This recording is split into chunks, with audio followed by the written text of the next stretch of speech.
Like, comment, and subscribe. जय हिंद, नमस्कार दोस्तों, आप सभी का स्वागत है मेरे इस यूट्यूब चैनल में ओनली टॉप एजुकेशन में। आज हम करेंगे जीके के टॉप 35 मोस्ट इम्पॉर्टेंट क्वेश्चन जो परीक्षा में बार बार पूछे जाते हैं। आज हम करेंगे राष्ट्रपति के ऊपर जो प्रश्न आते हैं उन्हीं को कवर। तो प्रश्न शुरू करने से पहले मैं आपको कल के होमवर्क प्रश्न का आंसर दे दूं, जो कि कल पूछा गया था कि महात्मा गांधी दक्षिण अफ्रीका क्यों गए थे। तो इसका सही आंसर है महात्मा गांधी दक्षिण अफ्रीका जॉब करने के लिए गए थे, वहाँ पर वो वकालत करते थे। तो आज का प्रश्न करते हैं स्टार्ट। पहला प्रश्न ये आपके सामने, भारतीय संविधान में निर्वाचित राष्ट्रपति का प्रावधान कहाँ से लिया गया है।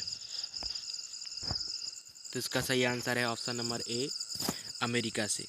अगला प्रश्न ये आपके सामने, भारतीय संविधान के किस अनुच्छेद में राष्ट्रपति का प्रावधान है। तो इसका सही आंसर ऑप्शन नंबर बी, अनुच्छेद 52। अगला प्रश्न ये आपके सामने, भारत के राष्ट्रपति को शपथ कौन दिलाता है। तो इसका सही आंसर है ऑप्शन नंबर ए, भारत का मुख्य न्यायाधीश। अगला प्रश्न आपके सामने, राष्ट्रपति के पद की योग्यता क्या होती है, मतलब राष्ट्रपति बनने के लिए क्या होना चाहिए आपके पास। तो इसका सही आंसर है ऑप्शन नंबर डी, उपरोक्त सभी। वह भारत का नागरिक हो, 35 वर्ष की आयु पूर्ण कर चुका हो, किसी लाभ के पद पर ना हो। अगला प्रश्न आपके सामने, राष्ट्रपति का कार्यकाल कितने वर्ष का होता है। तो इसका सही आंसर है ऑप्शन नंबर बी, 5 वर्ष का। अगला प्रश्न आपके सामने रहा, किसी भी राज्य के ऊपर राष्ट्रपति शासन लगाने की शक्ति किसके पास होती है। तो इसका सही आंसर है ऑप्शन नंबर बी, राष्ट्रपति के पास। अगला प्रश्न आपके सामने, संसद का तीसरा अंग कौन सा होता है। तो इसका सही आंसर है ऑप्शन नंबर ए, राष्ट्रपति।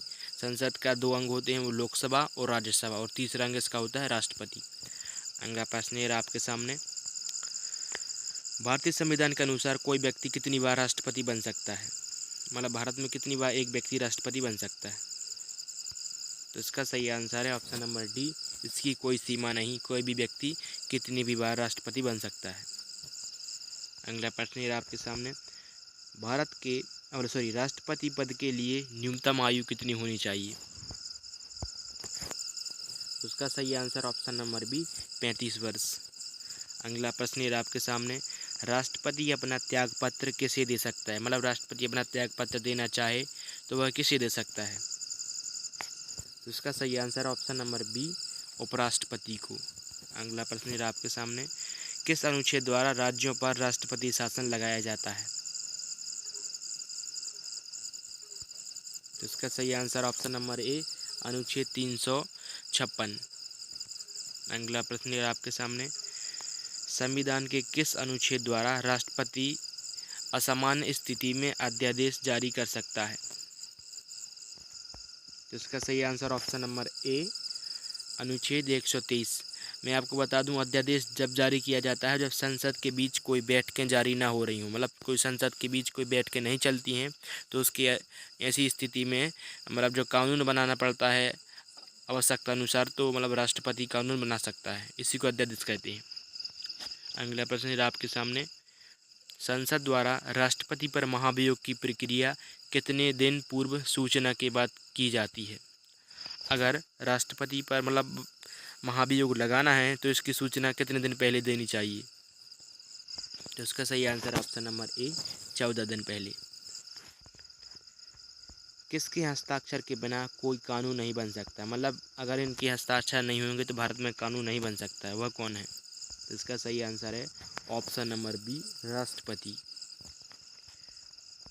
अगला प्रश्न है आपके सामने, राष्ट्रपति पद के उम्मीदवार के लिए अधिकतम कितनी आयु होनी चाहिए। तो उसका सही आंसर है ऑप्शन नंबर ए, 35 वर्ष। अगला प्रश्न है आपके सामने, राष्ट्रपति को उसके पद से कैसे हटाया जा सकता है, मतलब अगर राष्ट्रपति को पद से हटाना है तो क्या करना होगा। तो इसका सही आंसर है ऑप्शन नंबर ए, महाभियोग, जो कि संसद के द्वारा किया जाता है। अगला प्रश्न है आपके सामने, राष्ट्रपति पर महाभियोग की प्रक्रिया किस देश से ली गई है। तो इसका सही answer option number A, America. अगला प्रश्न है आपके सामने, किसके वेतन पर आयकर नहीं लगता? इनकम टैक्स मतलब किसके वेतन पर नहीं लगता है? इसका सही आंसर ऑप्शन नंबर बी, राष्ट्रपति के वेतन पर इनकम टैक्स नहीं लगता। अगला प्रश्न है आपके सामने, संविधान के किस अनुच्छेद में आपातकाल के बारे में बताया गया है? जिसका सही आंसर है ऑप्शन नंबर ए, अनुच्छेद 352। अगला प्रश्न है आपके सामने, क्षमादान का अधिकार किसे प्राप्त है? सॉरी, गलत लिखा है। समाधान का अधिकार किसे प्राप्त है भारत में? इसका सही आंसर है ऑप्शन नंबर बी, राष्ट्रपति। अगर राष्ट्रपति चाहे तो किसी व्यक्ति की फांसी रुकवा सकता है, मतलब उसे क्षमा कर सकता है। अगला प्रश्न है आपके सामने, देश की सशस्त्र सेना का सर्वोच्च अधिकारी कौन होता है? मतलब तीनों सेनाओं का प्रमुख अधिकारी कौन होता है? इसका सही आंसर है ऑप्शन नंबर ए, राष्ट्रपति। अगला प्रश्न है आपके सामने, मौलिक अधिकारों को निलंबित कर सकता है, निम्न में से कौन मौलिक अधिकारों को निलंबित कर सकता है? इसका सही आंसर है ऑप्शन नंबर ए, राष्ट्रपति। राष्ट्रपति मौलिक अधिकारों को निलंबित कर सकता है। अगला प्रश्न है आपके सामने, यूपीएससी के अध्यक्ष की नियुक्ति कौन करता है? इसका सही आंसर है ऑप्शन नंबर ए, राष्ट्रपति। अगला प्रश्न है आपके सामने, देश के मुख्य चुनाव आयुक्त की नियुक्ति कौन करता है? इसका सही आंसर है ऑप्शन नंबर ए, राष्ट्रपति। अगला प्रश्न है आपके सामने, अब तक हमारे देश में कितने राष्ट्रपतियों पर महाभियोग चलाया गया है? तो इसका सही आंसर है ऑप्शन नंबर सी, 0। अभी तक हमारे देश में किसी भी राष्ट्रपति पर महाभियोग नहीं चलाया गया। अगला प्रश्न है आपके सामने, लोकसभा को भंग करने की शक्ति किसके पास होती है? तो इसका सही आंसर ऑप्शन नंबर ए, राष्ट्रपति के पास। अगला प्रश्न है आपके सामने, भारत का प्रथम नागरिक कौन कहलाता है संविधान के अनुसार? तो इसका सही आंसर है ऑप्शन नंबर ए, राष्ट्रपति। अगला प्रश्न है आपके सामने, राष्ट्रपति का चुनाव किस प्रक्रिया द्वारा होता है? इसका सही आंसर है ऑप्शन नंबर ए, अप्रत्यक्ष एकल संक्रमणीय प्रतिनिधित्व प्रणाली के द्वारा।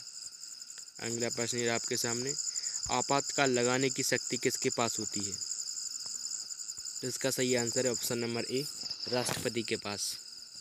अगला प्रश्न है आपके सामने, राज्यसभा में राष्ट्रपति द्वारा कितने सदस्यों को मनोनीत किया जा सकता है? तो इसका सही आंसर ऑप्शन नंबर ए, 12 सदस्यों को नॉमिनेट किया जा सकता है राष्ट्रपति के द्वारा। अगला प्रश्न है आपके सामने, राष्ट्रपति के पास कितने तरह की वीटो शक्ति होती है? तो इसका सही आंसर ऑप्शन नंबर ए, 3 तरह की। अगला प्रश्न है आपके सामने, प्रधानमंत्री की नियुक्ति किसके द्वारा की जाती है? बहुत ही इंपॉर्टेंट प्रश्न है। तो इसका सही आंसर है ऑप्शन नंबर ए, राष्ट्रपति के द्वारा।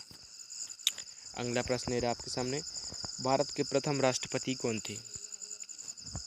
तो इसका सही आंसर है option number B, doctor Rajendra Prasad. अगला प्रश्न है आपके सामने, सर्वोच्च न्यायालय के मुख्य न्यायाधीश की नियुक्ति कौन करता है? तो इसका सही आंसर ऑप्शन नंबर ए, राष्ट्रपति। राज्यों के राज्यपाल की नियुक्ति किसके द्वारा की जाती है? बहुत ही इंपॉर्टेंट प्रश्न है भी। इसका सही आंसर है ऑप्शन नंबर ए, राष्ट्रपति के द्वारा। और आज का अंतिम प्रश्न हो गया और होमवर्क का प्रश्न है आपके सामने, भारत की प्रथम महिला राष्ट्रपति कौन थी? प्लीज़ कमेंट बॉक्स में इसका आंसर दीजिए और बताइए वीडियो कैसी रही। Please subscribe my YouTube channel. जय हिंद।